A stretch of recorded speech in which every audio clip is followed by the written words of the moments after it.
By 1966, the Beatles had reached a breaking point.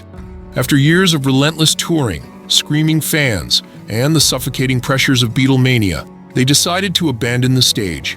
Their final bow came in the form of a summer tour across America and Canada. A run marred by fury over John Lennon's offhand remark that the band was bigger than Jesus. In Britain, the comment barely registered, but when republished in the US, it ignited outrage from Christian communities, who turned their anger squarely toward the Fab Four. The constant cycle of riots, chaos at airports, and confinement to hotel rooms and cars had already left the band drained. George Harrison would later reflect that they had survived endless tension in city after city, and while humor helped soften the edges, the breaking point inevitably arrived. Candlestick Park in San Francisco became their final stage, and from that moment forward, the Beatles would belong to the studio. Stepping away from touring opened a new world of experimentation. Sgt. Pepper's Lonely Hearts Club Band shattered the boundaries of what pop music could be, but the glow quickly gave way to darker storms. The White Album sessions revealed fractures. Lennon ushered Yoko Ono into the creative process, tempers flared, and even Ringo briefly walked away in frustration. Paul McCartney, desperate to steady the ship, pushed the band toward Get Back, a project meant to reconnect them with their rock and roll roots. In January 1969, cameras rolled at Twickenham Film Studios as the group rehearsed for what was meant to be both an album and a televised concert. Instead, it became a spectacle of disintegration. Paul's domineering energy clashed with George's bitterness. John refused to be separated from Yoko for even a moment.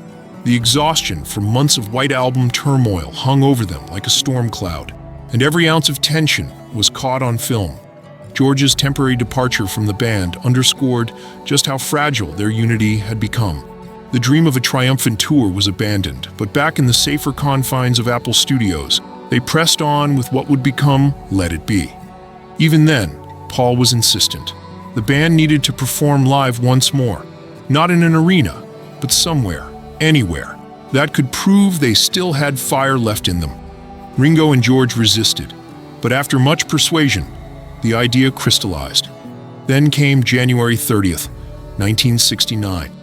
The Beatles climbed to the rooftop of their Savile Row headquarters, accompanied by Billy Preston on keys.